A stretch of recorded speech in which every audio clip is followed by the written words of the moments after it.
प्रिय मित्रों, स्वागत है आपका आपके अपने चैनल स्टडी विद प्रदीप पे। आपको बताते चले कि हम लोग क्लास 11th की एनसीईआरटी के आज 20वें चैप्टर को पढ़ने वाले हैं, जिसका नाम है गमन और संचलन। ठीक है, इसके बारे में हम लोग यहाँ पे अध्ययन करने वाले हैं, यानी मूवमेंट और लोकोमोशन के बारे में डिस्कस करेंगे। आपको बता दें कि हम लोग लगातार अपने एनसीईआरटी क्लासेस के माध्यम से 2 चैप्टर बीच में आपके छूट गए हैं प्लांट फिजियोलॉजी के। उसके अलावा सभी अध्यायों को हमने एक क्रम वाइज अध्ययन कर लिया है। अब इसके बाद इसके वीडियो क्लास बचे हुए हैं और इसका हिंदी में प्रैक्टिस पेपर बचा हुआ। डाइजेस्टिव सिस्टम से यानी एनिमल फिजियोलॉजी से जहाँ पे हम लोग स्टार्ट किए थे, वहाँ से लेकर के आगे तक के आपके प्रैक्टिस पेपर भी अपलोड किए गए हैं। आप लोगों में से ज़्यादातर लोगों के पॉजिटिव रिस्पांस आए हैं। इसके बाद जो हमारी क्लास स्टार्ट होगी, यानी 22 अध्याय पूरा होने के बाद हम लोग एक क्लास तो एनसीईआरटी की आपकी क्लास 12th की चलती रहेगी, और उसके अलावा हम लोग क्लास 11th की एक क्लास स्टार्ट करने वाले हैं। बायोलॉजी की क्लास स्टार्ट होगी जो कि टीजीटी ओरिएंटेड होगी, यानी टीजीटी और रियलिटी को ध्यान में रख करके वो क्लास आगे बढ़ाई जाएगी। हम उम्मीद करेंगे कि आप सब लोग उसमें जुड़ेंगे और उसको जिस प्रकार से सारे क्लास को आपने प्यार दिया, स्नेह दिया, उसी प्रकार से उस क्लास को भी प्यार और स्नेह आपका मिलेगा और आप ज़्यादा से ज़्यादा लोगों तक शेयर करेंगे। आज की टॉपिक में हम लोग डिस्कस करने वाले हैं, जो उसके बारे में हम एक बार आपको बता दें। जो हम डिस्कस करने वाले हैं, गति के प्रकार, पेशी, कंकाल तंत्र, संधियां या जोड़े और पेशी और कंकाल तंत्र के विकार, यानी पूरा अध्याय हम लोग पूर्ण अध्याय यहाँ पे डिस्कस करने वाले हैं।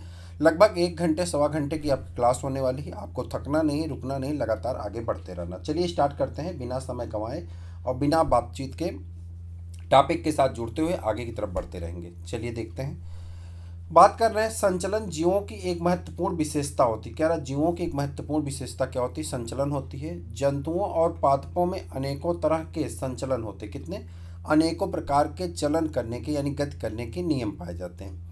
अमीबा सदृश एक कोश की जीव में जीवद्रव्य का प्रवाही संचलन इसका एक साधारण रूप होता है। क्या होता है? एक साधारण रूप होता है। ठीक है। जाओ अमीबा सदृश कुछ जीव हैं, उसके बारे में चर्चा कर रहे हैं। जैसा कि आप सभी लोग जानते हैं, अमीबा एक कोशिकीय जीव के अंतर्गत आता है। जीव में जीवद्रव्य का प्रवाही संचलन इसका एक साधारण रूप है। कई जीव पश्चमाभ यानी कई जीव पश्चमाभ के द्वारा, कसाभ के द्वारा और स्पर्शक द्वारा संचलन करते हैं, यानी सीलिया द्वारा, फ्लैजिला द्वारा और टेंटिकल के द्वारा संचलन यानी गति करते हैं। मनुष्य अपने पादों को, जो मनुष्य के पाद हैं, मनुष्य अपने पाद, जबड़े, पलक, जिह्वा आदि की गतिशील कर सकता है। कुछ संचलनों के स्थान पर या अवस्थिति परिवर्तन होता रहता है। ऐसे ऐच्छिक संचलनों को गमन कहते हैं। कह रहा है कुछ संचलन ऐसे होते हैं, यानी गतियां ऐसी होती हैं जिसमें स्थान या अवस्थिति का परिवर्तन होता है। ऐसे स्थानों या अवस्थिति के परिवर्तन वाले संचलन को हम लोग गमन कहते हैं, यानी मूवमेंट कहा जाता है। जैसे इसके अंतर्गत कौन आता है? टहलना, दौड़ना, क्लाइंब करना यानी पेड़ों पर चढ़ना, उड़ना, तैरना आदि सभी गमन या संचलन के ही कुछ रूप हैं। चलन संरचनाओं या अन्य प्रकार की गति के संचलन संरचनाओं से भिन्न होना आवश्यक नहीं है। उदाहरण के लिए पैरामीशियम में पश्चमाभ यानी सीलिया, भोजन की कोशिका ग्रसनी में प्रवाह और चलन दोनों कार्य होते हैं। हाइड्रा अपने स्पर्शक यानी जो उसका टेंटिकल होता है, हाइड्रा अपने स्पर्शक यानी शिकार पकड़ने और चलन दोनों के लिए प्रयोग कर सकते हैं। हम अपने पाद शरीर की मुद्रा बदलने के लिए प्रयोग में लाते हैं और चलन के लिए भी प्रयोग करते हैं। उपर्युक्त उदाहरणों को अगर देखें, उपर्युक्त प्रेक्षणों से संकेत मिलता है कि गति और चलन का पृथक रूप से अध्ययन नहीं किया जा सकता। दोनों के संबंध को इस उक्ति में समाहित किया जा सकता है कि सभी चलन गति होते हैं। सभी चलन कैसे होते हैं? गतियां होती हैं, लेकिन सभी गति चलन नहीं होती है। जंतुओं के चलन के तरीके परिस्थिति की मांग और आवास के अनुरूप बदलते हैं। फिर भी चलन की क्रिया प्रायः भोजन, आश्रय, साथी, अनुकूल प्रजनन स्थल, अनुकूल प्राकृतिक स्थिति की तलाश या शत्रुओं भक्षियों के पलायन के लिए की जाती है। गति के प्रकार। ठीक है, गति के प्रकार, टाइप ऑफ मूवमेंट। मानव शरीर की कोशिकाएं मुख्यतः 3 प्रकार की गति प्रदर्शित करती हैं। पहली है अमीबी, पश्चमाभी और पेशी। आपने अध्याय 8 में पढ़ा है कि पश्चमाभ और कसाभिका कोशिका झिल्ली की अपवृद्धि है। कसामिका गति, कसामिका ही होगा। कसामिकागत शुक्राणुओं के तैरने में सहायता करती है। स्पंज के नाल में जल संचारण को बनाए रखती है और यूग्लिना जैसे प्रोटोजोआ के चलन का कार्य करती है। आगे आ जाते हैं। हमारे शरीर में कुछ विशिष्ट कोशिकाएं जैसे कि महाभक्षकाणु यानी मैक्रोफैगोसाइट या मैक्रोफैगोस, ठीक, और श्वेताणु यानी ल्यूकोसाइट्स रुधिर में अमीबी गति प्रदर्शित करती है। यह क्रिया जीवद्रव्य की प्रवाही गति द्वारा कुक्कुटपाद यानी झूठे पैर बनाकर किया जाता है, जैसे कि अमीबा करता है। कोशिका कंकाल तंत्र जैसे कि सूक्ष्म तंत्र भी अमीबी गति में सहयोग होते हैं। हमारे अधिकांश नलिका का अंगों में जो पश्चिमाभ उपभित्ति से आश्रित होते हैं पश्चिमाभ गति होती है। श्वास नली में पश्चिमाभों को समन्वित गति से वायुमंडलीय वायु के साथ प्रवेश करने वाले धूलकणों एवं बाह्य पदार्थों को हटाने में मदद मिलती है। मादा प्रजनन मार्ग में डिंब का परिवहन पश्चिमाभ गति की सहायता से ही होता है। हमारे पादों, जबड़ों, जिह्वा आदि की गति के लिए पेशी गति आवश्यक है। पेशियों के संकुचन के गुण का प्रभावी उपयोग मनुष्य और अधिकांश बहुकोशिकीय जीवों के चलन और अन्य प्रकार की गतियों में होती है। चलन के लिए पेशी, कंकाल और तंत्रिका तंत्र की पूर्ण समन्वित क्रिया की आवश्यकता होती है। इस अध्याय में आप पेशियों के प्रकार, उनकी संरचना, उनके संकुचन की क्रियाविधि और कंकाल तंत्र के महत्वपूर्ण पहलुओं के बारे में जानेंगे। पेशी की बात करते हैं। पेशी एक विशेष प्रकार का ऊतक है जिसकी उत्पत्ति अध्यजन्य स्तर यानी मीजोसाइट से होता है, ठीक है, होता है। एक वयस्क मनुष्य के शरीर के भार का 40 से 50% हिस्सा पेशियों का बना होता है। इनके कई विशेष गुण होते हैं जैसे कि उत्तेजनशीलता, संकुचनशीलता, प्रसारी और प्रत्यास्था। पेशियों को भिन्न भिन्न आधारों पर वर्गीकृत किया गया है, जैसे स्थापन, रंग रूप और उनकी क्रिया की नियमन पद्धति। स्थापना के आधार पर 3 प्रकार की पेशियां पाई जाती हैं: कंकाल पेशियां, अंतरंग पेशियां और हृदय पेशियां। कंकाल पेशियां शारीरिक कंकाल अवयवों के निकट संपर्क में होती हैं। सूक्ष्मदर्शी द्वारा देखने पर इनमें धारियां दिखाई देती, अतः इन्हें रेखित पेशी कहते हैं। चूंकि इनकी क्रियाओं का तंत्रिका तंत्र द्वारा ऐच्छिक नियंत्रण होता है, अतः इन्हें ऐच्छिक पेशी भी कहते हैं। ये मुख्य रूप से चलन क्रिया और शारीरिक मुद्रा बदलने में सहायक होती हैं। अंतरंग पेशियां शरीर के खोखले अंतरंग अंगों जैसे कि आहार नाल, जनन मार्ग आदि की भीतरी भित्ति में स्थित होती है। ये आरेखित और चिकनी दिखती हैं, अतः इन्हें चिकनी पेशियां, आरेखित पेशियां कहते हैं। इनकी क्रिया तंत्रिका तंत्र के ऐच्छिक नियंत्रण में नहीं होती, इसीलिए ये अनैच्छिक पेशियां भी कहलाती हैं। ये पाचन मार्ग द्वारा, भोजन और जनन मार्ग द्वारा युग्मक के अभिगमन में सहायता करती हैं। जैसा कि नाम से विदित है, हृदय पेशियां नाम से क्या है यहाँ पर देखिए, जैसा कि नाम से विदित है, हृदय पेशियां हृदय की पेशियां हैं। कई हृदय पेशी कोशिकाएं हृदय पेशी के गठन के लिए शाश्वत रचना से एकत्रित होती हैं। रंग रूप के आधार पर हृदय पेशियां रेखित होती हैं। ये अनैच्छिक स्वभाव की होती हैं क्योंकि तंत्रिका तंत्र इनकी क्रियाओं को सीधे नियंत्रित नहीं करता। कंकाल पेशी की संरचना और संकुचन क्रियाविधि को समझने के लिए हम इसका विस्तार से परीक्षण करेंगे। हमारे शरीर में प्रत्येक संगठित कंकाल पेशी जैसे कि पेशी बंडलों या पोलिकाओं की बनी होती है, जो संयुक्त रूप से कोलेजनी संयोजी ऊतक स्तर से घिरी हो रहती है, जिसे संपट कहते हैं।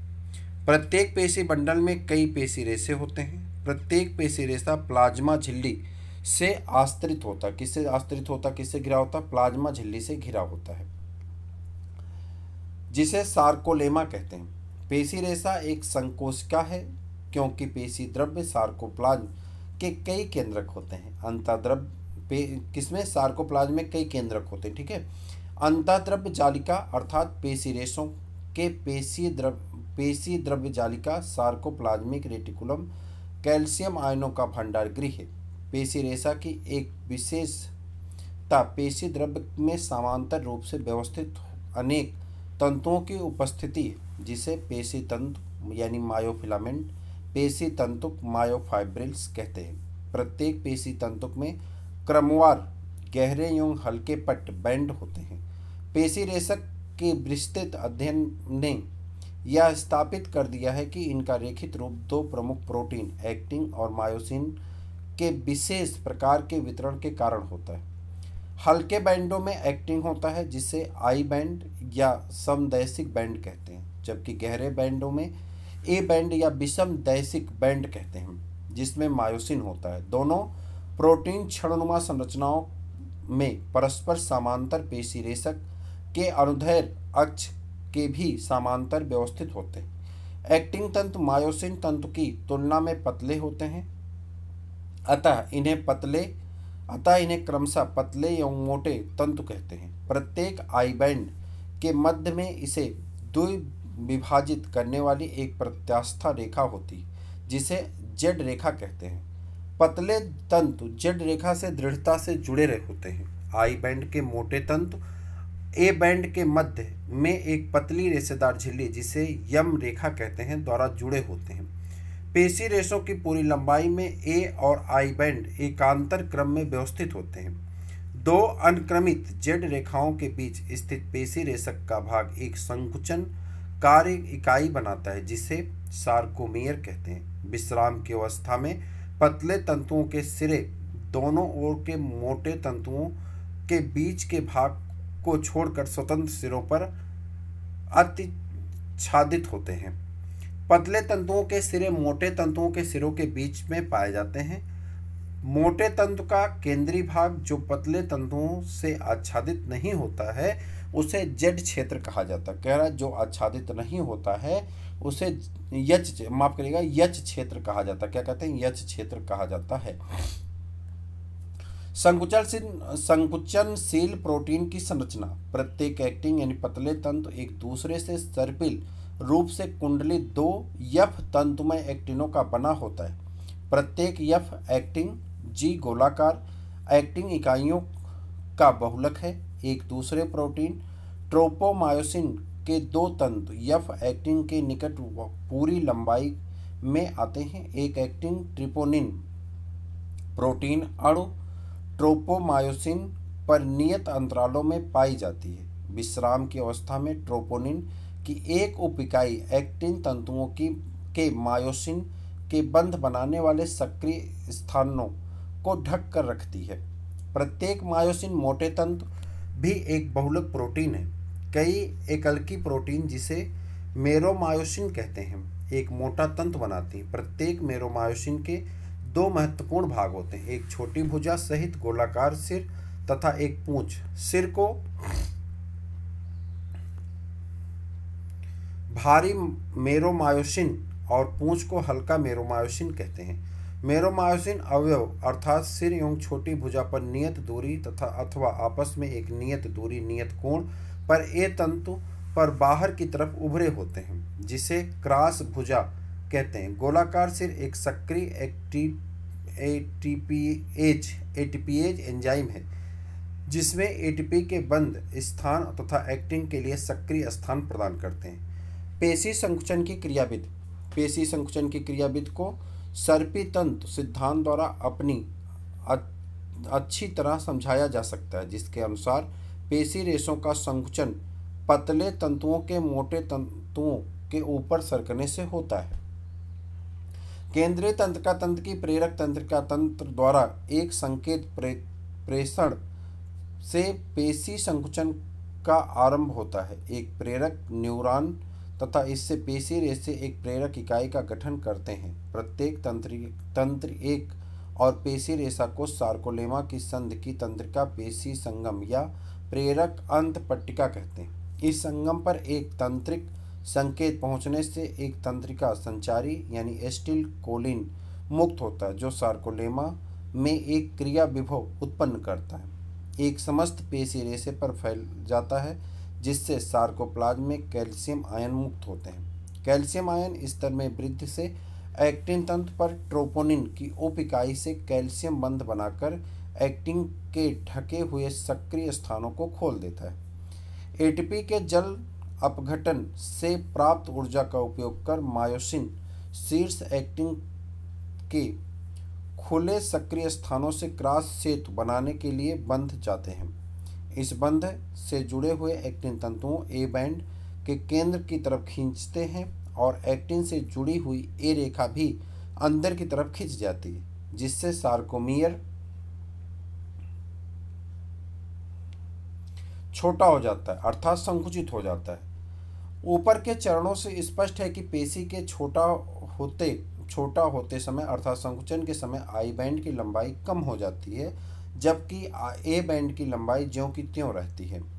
एडीपी और पी2 मुक्त कर मायोसिन विश्राम अवस्था में वापस चला जाता है। एक नए एटीपी के बंधने से क्रॉस सेतु टूटते हैं। मायोसिन शीर्ष एटीपी को अपघटित कर पेशी की ओर संकुचन के लिए क्रिया कर दोहराते हैं, किंतु तंत्रिका संवेगी के समाप्त हो जाने पर सार्कोप्लाज्मिक रेटिकुलम द्वारा कैल्शियम आयन के अवशोषण से एक्टिन स्थल पुनः ढक जाते हैं। इससे फलस्वरूप जेड रेखाएं अपने मूल स्थान पर वापस हो जाती हैं अर्थात शिथिलन हो जाता है। विभिन्न पेशियों में रेशों की प्रतिक्रिया अवधि में अंतर हो सकता है। पेशियों के बार बार उत्तेजित होने पर उनमें ग्लाइकोजन के अवायवीय विखंडन से लैक्टिक अम्ल का जमाव होने लगता है, जिससे थकान होती है। पेशी में ऑक्सीजन भंडारित करने वाला लाल रंग का एक मायोग्लोबिन होता है। कुछ पेशियों में मायोग्लोबिन की मात्रा ज़्यादा होती है, जिससे वह लाल रंग के दिखाई देते हैं। ऐसी पेशियों को लाल पेशियां कहते हैं। इसमें ऐसी पेशियों में माइटोकॉन्ड्रिया अधिक होती है, जो एटीपी के निर्माण हेतु उन्हें भंडारित ऑक्सीजन की बड़ी मात्रा का उपयोग कर सकती है। इसीलिए इन पेशियों को वायुजीवी पेशियां भी कह सकते हैं। दूसरी तरफ कुछ पेशियों में मायोग्लोबिन की बहुत कम मात्रा पाई जाती है, जिससे ये हल्के रंग की अथवा श्वेत प्रतीत होती हैं। ये श्वेत पेशियां हैं। इनमें माइटोकॉन्ड्रिया तो अल्पसंख्यक होती हैं, लेकिन पेशी द्रव्य जालिका अत्यधिक मात्रा में होती है, जिसे अवायवीय विधि द्वारा ऊर्जा प्राप्त होती है। कंकाल तंत्र में अस्थियों का एक ढांचा और उपास्थियां होती हैं। शरीर की गति में इस तंत्र के महत्वपूर्ण भूमिका होती है। कल्पना कीजिए, जब बिना जबड़ों के भोजन चवण करने पड़े और बिना पाद अस्थियों को टहलना पड़े। अस्थि और उपास्थि विशेष प्रकार के संयोजी ऊतक हैं। मैट्रिक्स में लवणों की उपस्थिति से अस्थियां कठोर होती हैं, जबकि कॉन्ड्रेक्टिन लवण उपास्थियों के मैट्रिक्स को अनन्य यानी प्लेएबल बनाते हैं। मनुष्य में यह तंत्र 206 अस्थियों और कुछ उपास्थियों का बना होता है। इसे दो मुख्य भागों में बांटा गया है, अच्छी कंकाल एवं उपांगी कंकाल। अच्छी कंकाल में 80 अस्थियां होती हैं, जो शरीर के मुख्य अक्ष पर वितरित होती हैं। करोट, मेरुदंड, उरोस्थ, स्टर्नम और पसलियां अक्षीय कंकाल का गठन करती हैं। करोट अस्थि के दो समुच्चय यानी कपाली और आयनी यानी फेशियल से बना है। इसमें योग 22 है। इनका योग कितना है? 22 है। किसकी? कपाली और आयनी के योग कितना है? 22 है। कपाली अस्थियों की संख्या 8 होती है, जो मनुष्य के लिए कठोर रक्षक बाह्य आवरण कपाल को बनाते हैं। आयनी भाग में 14 कंकाली अवयव होते हैं, जो करोट के सामने का भाग बनाते हैं। ये हैं आपके सभी बोन की स्थिति है। हम लोग डायग्राम जब पढ़ेंगे तो एक एक करके सभी बोन को यहाँ पे देखेंगे, ठीक है। अभी देख लीजिए, फ्रंटल अस्थि है, स्फिनॉइड अस्थि है, एथमोइड अस्थि है, लेक्रिमल अस्थि है, ठीक है, नैथाल अस्थि है, जाइगोमैटिक अस्थि है, मैग्जिला अस्थि है और मैंडिबल अस्थि है, हाइड अस्थि है। यहाँ पर आ जाते हैं ऑक्सीपिटल कोंडायाल है, ऑक्सीपिटल अस्थि है। उसके बाद क्या? टेपोरल अस्थि है और पैरोटियल अस्थि होती हैं। एक यू आकार की एकल अस्थि हाइड मुख गुहा के नीचे स्थित होती है। यह भी कपाल में ही सन्निहित है। प्रत्येक मध्यकर्ण में 3 छोटी अस्थियां होती हैं, जिसे मैलियस, इनकस और स्टेपीज इन्हें सामूहिक रूप से कर्ण अस्थियां कहते हैं। कपाल भाग कशेरुकदंड के अग्रभाग के साथ दो अनुकपाल अस्थि कंधों की सहायता से संधि योजन करता है। द्विकंदी करोटिया डाइकोंडक्टाइलिक स्कल। हमारा कशेरुकदंड क्रम में व्यवस्थित पृष्ठभाग में स्थित 26 इकाइयों का बना होता है। इसमें कशेरुक कहते हैं। यह कपाल के आधार से निकलता और धड़ भाग के मुख्य ढांचा तैयार करता है। प्रत्येक कशेरुक के बीच का भाग खोखला यानी तंत्र की नाल द्वारा होता है। इससे होकर के मेरुरज्जु गुजरती है। प्रथम कशेरुक एटलस है और यह अनुकंपाल अस्थि कंधों के साथ संधि योजन करता है। कशेरुकदंड कपाल की ओर से प्रारंभ करने पर ग्रीवा 7, वक्षी भाग 22 यानी 12, कटी भाग 5, त्रिक सेक्रमी 1 संयोजित और अनुत्रिक 1 संयोजित कशेरुकों में विभेदित होता है। ग्रीवा कशेरुकों की संख्या मनुष्य सहित लगभग सभी स्तनियों में 7 होती है। कशेरुकदंड मेरुरज्जु की रक्षा करता है, सिर का आधार बनाते हैं और पसलियों तथा पीठ की पेशियों से संधि स्थल का निर्माण करते हैं। उरोस्थ वक्ष की मध्य अधर रेखा पर स्थित एक चपटी अस्थि होती है। पसलियों की संख्या 12 जोड़ियां होती हैं। प्रत्येक पसली एक पतली चपटी अस्थि है जो पृष्ठ भाग से कशेरुकदंड और अधर भाग से उरोस्थ के साथ जुड़ी होती है।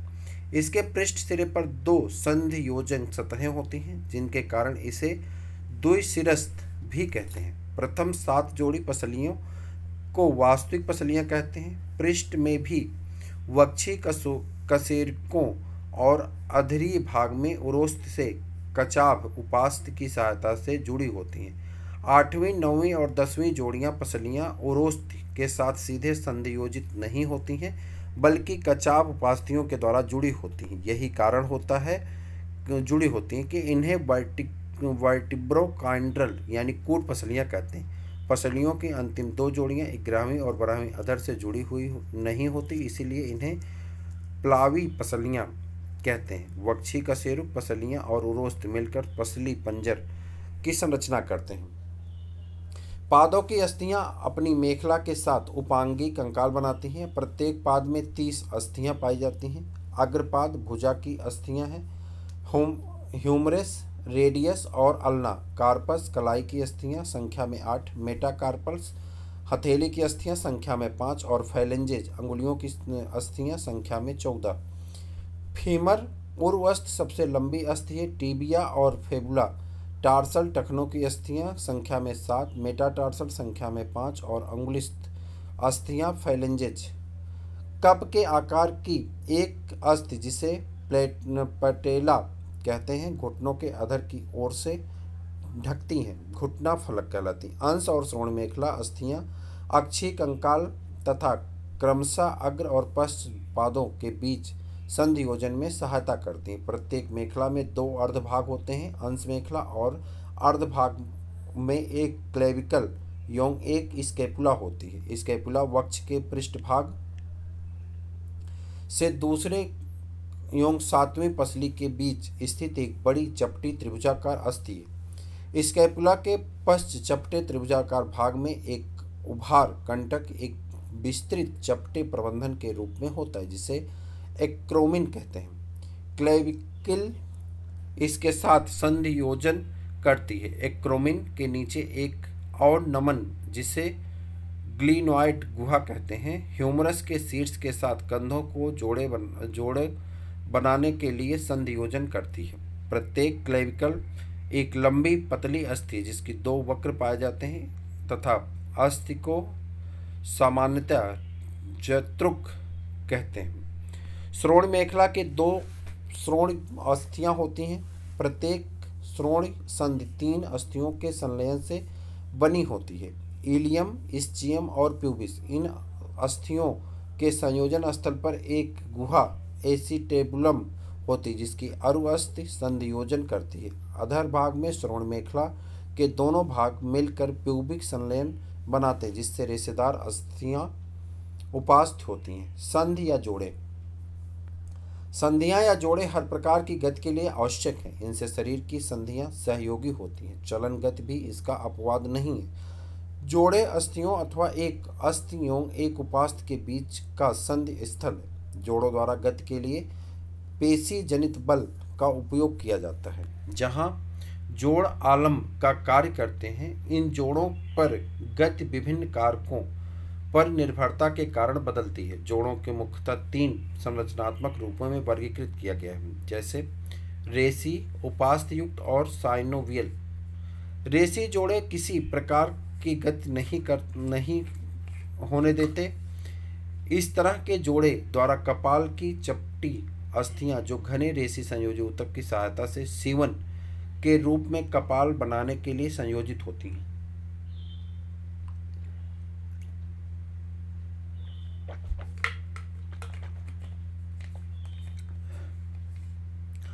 उपास्थ युक्त जोड़ों में अस्थियां आपस में उपास्थियों द्वारा जुड़ी होती हैं। कशेरुकदंड में 2 निकटवर्ती कशेरुकाओं के बीच इसी प्रकार के जोड़े हैं जो सीमित गति होने देते हैं। साइनोवियल जोड़ों की विशेषता 2 अस्थियों की संधियोजन सतहों के बीच तरल से भी साइनोवियल गुहा की उपस्थिति। इस तरह की व्यवस्था में पर्याप्त गति संभव है जो जोड़ चलन सहित कई तरह की गति में सहायता करते हैं। कंदुक, खल्लिका संधि, ह्यूमरस और अंशमेखला के बीच कब्जा संधि, घुटना संधि, धुराग्र संधि, पाइवट संधि, एटलस और अक्ष के बीच विसर्प संधि, ग्लाइंडिस संधि, कार्पल्स के बीच और सैंडल्स जोड़े अंगूठे के कार्पल्स और मेटाकार्पल्स के बीच इनके कुछ उदाहरण हैं। पेशी और कंकाल तंत्र के विकार। एक स्वप्रतिरक्षा विकार जो तंत्रिका पेशी संधि को प्रभावित करता है।